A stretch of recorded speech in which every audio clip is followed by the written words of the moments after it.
Selamat datang di Persami, Perkemahan Selasa Misteri. Persami bukan jurnalisme investigasi. Persami bukan jurnalisme data. Persami adalah jurnalisme yang bukan-bukan.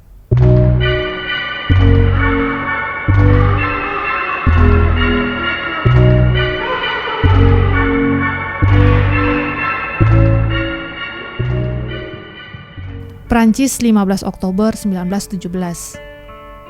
Perang Dunia Pertama masih berkecamuk di Eropa dan sekitarnya. Namun pada hari itu ada kejadian lain yang berlangsung di sebuah desa kecil bernama Vincennes yang berjarak kira-kira 10 km timur kota Paris. Sebuah kejadian tragis yang menimpa seorang perempuan yang didakwa sebagai mata-mata Jerman. Saat itu Jerman sedang berperang melawan Prancis. Perempuan ini pun didakwa membagikan informasi rahasia kepada musuh. Dan pada hari itu, ia akan menghadapi eksekusi mati. Seorang perempuan asal Belanda, namanya Margaretha Gertruda Zelle, atau lebih dikenal dengan nama Matahari. Kala itu usianya 41 tahun.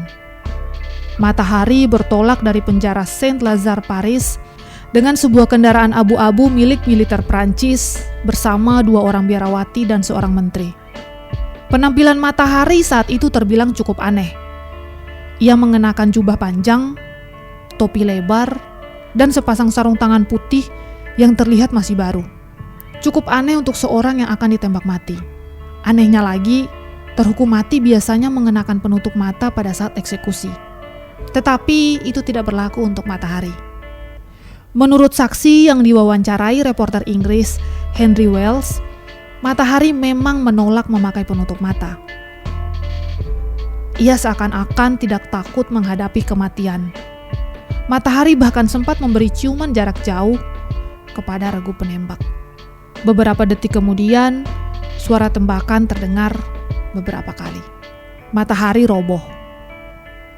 Seorang petugas lain kemudian berjalan ke arahnya dan menembak kepala Matahari sekali lagi, memastikan bahwa perempuan itu memang benar-benar sudah mati.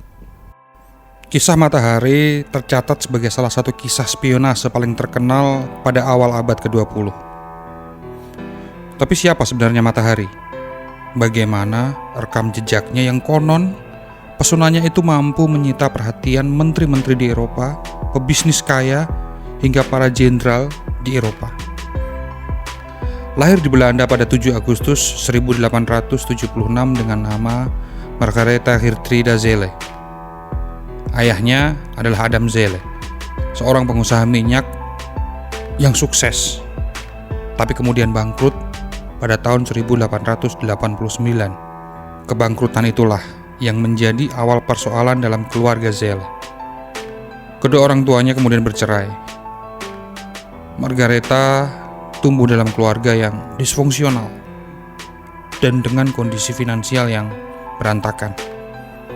Hingga akhirnya pada usia 18 tahun, Zelle memutuskan untuk hijrah ke Hindia Belanda. Ya, Indonesia. Ia tergoda oleh sebuah iklan di koran. Bukan iklan lowongan pekerjaan, tetapi iklan yang menyebutkan bahwa seorang tentara Belanda bernama Kapten Rudolf McLeod sedang mencari seorang istri. Ia pun ke Indonesia dan berhasil menikah dengan sang kapten. Tinggal di Malang, Jawa Timur, punya 2 orang anak. Bahagia? Enggak. Rumah tangganya berantakan. Rudolf ternyata seorang pemabuk, sering melakukan KDRT dan terlibat banyak sekali skandal. Pernikahannya pun kandas. Tapi Margaretha move on. Ia kemudian menjalin hubungan dengan seorang perwira Belanda yang bernama Van Redes. Dan sejak itulah, Margaretha tertarik dan mulai belajar tradisi Jawa secara intensif, terutama seni drama tari Jawa. Awalnya memang gak luas sama sekali. Tapi ketekunannya pelan-pelan membuahkan sebuah hasil. Lambat laun, Margaretha makin mahir menari. Dan ia pun mendapat nama panggung sendiri dari bahasa Melayu, yang kemudian selalu ia pakai. Namanya berganti menjadi Matahari. Dan siapa sangka, melalui keahliannya menari, ia bisa berkeliling dunia, bertemu orang-orang yang penting, tapi juga sekaligus menyeretnya ke dalam dunia spionase. Apa daya tarik Matahari?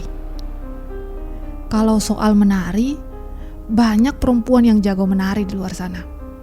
Jadi sebenarnya apa keistimewaan Matahari di antara para penari lainnya? 1. Dia adalah perempuan keturunan Belanda. Di masa itu amat jarang ada perempuan kulit putih yang ahli dalam seni tari Jawa. Kedua, kemampuan Matahari dalam membawakan tarian eksotis yang ia pelajari dari pelatihnya.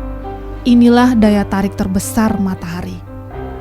Saat ia naik ke panggung, para penonton pria langsung tersihir dengan penampilannya yang seksi. Lalu musik pun berdendang, dan Matahari mulai menggoyang-goyangkan pinggulnya, mengayunkan kedua tangannya, dan matanya melirik nakal ke arah penonton. Penonton tersihir. Matahari mampu memadukan seni tari Asia dan seni tari Mesir, sesuatu yang jarang mereka tonton. Popularitas Matahari membuatnya bisa menjalani tur keliling Eropa. Ia mampu menghipnotis para penonton pria dari satu panggung ke panggung lainnya. Hasilnya, namanya pun makin dikenal di kalangan elit. Dan kalangan elit ini lambat laun tidak hanya menginginkan skill menari Matahari, tapi juga tubuhnya. Situasi yang membuat Matahari masuk ke dunia prostitusi kelas atas. Pelanggannya bukan orang biasa, tapi tokoh politik Eropa, bangsawan, hingga para jenderal yang seharusnya sedang sibuk dengan Perang Dunia Pertama. Berkat Perang Dunia inilah jam terbang Matahari juga makin tinggi. Ia makin dikenal di kalangan perwira militer berpangkat tinggi, pejabat pemerintahan, serta para diplomat dari berbagai negara. Perkenalan dengan kalangan elit itu menghasilkan berkah yang melimpah. Ya tentu saja. Tapi yang tidak disadari oleh Matahari, perkenalan dengan kaum elit Eropa adalah sesuatu yang akan membawanya kepada kematian. Semuanya diawali ketika Matahari ditawari untuk menjadi agen rahasia Prancis. Pada tahun 1915, Matahari meminta izin untuk mengunjungi pacarnya, seorang pilot asal Rusia yang bekerja untuk Prancis, di sebuah rumah sakit di kota Den Haag, Belanda. Pejabat Prancis dengan senang hati memfasilitasi keberangkatannya, tapi dengan satu syarat, Matahari harus memata-matai Jerman. Oke, di titik ini kita mengira bahwa Matahari sudah resmi menjadi agen rahasia Prancis. Dengan tugas utama tentu saja mengorek informasi dari militer Jerman.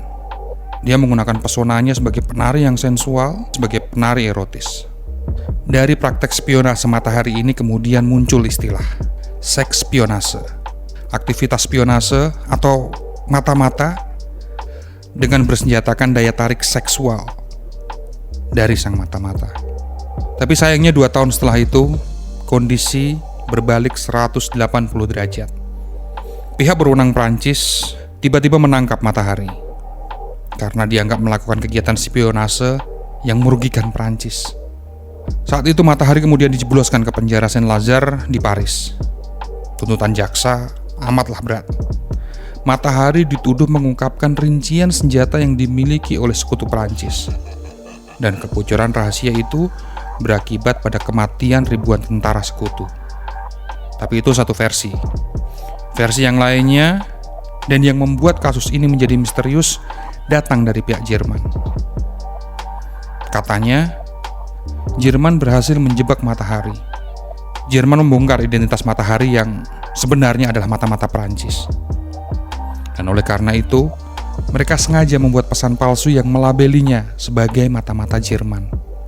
Pihak Prancis pun termakan jebakan itu, sehingga mereka berpikir, sialan, Matahari ternyata double agent untuk Jerman. Hal ini berujung penangkapan Matahari. Sayangnya pada sesi interogasi, Matahari malah membuat situasinya semakin merugikan dirinya. Dia membuat sebuah pengakuan bahwa seorang diplomat Jerman pernah membayarnya untuk mengumpulkan data intelijen selama ia berada di Perancis. Matahari bersumpah dirinya tidak pernah benar-benar memenuhi permintaan itu. Ia mengatakan dirinya memang seorang pelacur, tapi ia tidak pernah menjadi mata-mata Jerman karena kesetiaannya hanya untuk Perancis. Tapi jaksa penuntut tidak bergeming.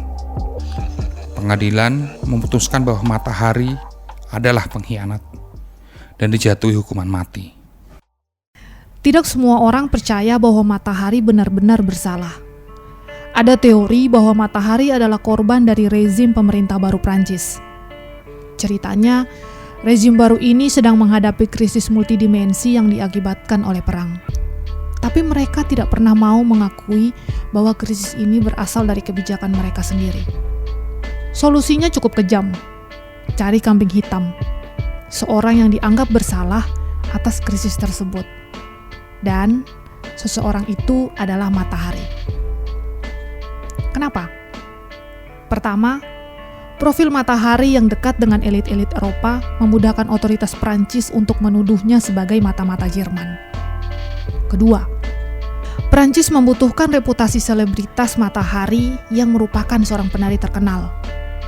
Itu akan memudahkan otoritas Prancis untuk memblow up kasusnya. Kenapa perlu di blow up? Karena publik perlu diyakinkan bahwa krisis yang dialami Prancis disebabkan oleh matahari. Prancis ingin menciptakan sebuah opini publik bahwa dengan ditangkapnya matahari, krisis teratasi. Dan matahari mendapat sorotan yang luar biasa dari media. Reputasinya dijatuhkan sejatuh-jatuhnya. Dari yang dulunya penari terkenal, berakhir mati sebagai pelacur pesakitan yang berkhianat pada negara. Tentunya matahari sudah mencoba untuk membela diri, tapi dia tetap kalah. Pada 15 Oktober 1917, timah panas Algojo Prancis mengakhiri hidupnya. Hingga hari ini kebenaran kisah matahari masih remang. Apakah matahari seorang double agent yang berkhianat untuk kepentingan Jerman? Atau ia cuma seorang kambing hitam dari ketidakmampuan pemerintah dalam menangani krisis? Dalam literatur sejarah, nama matahari masih bersinonim dengan misteri. Saya Riva dan rekan saya Yantina pamit undur diri. Sampai jumpa di Persami edisi selanjutnya.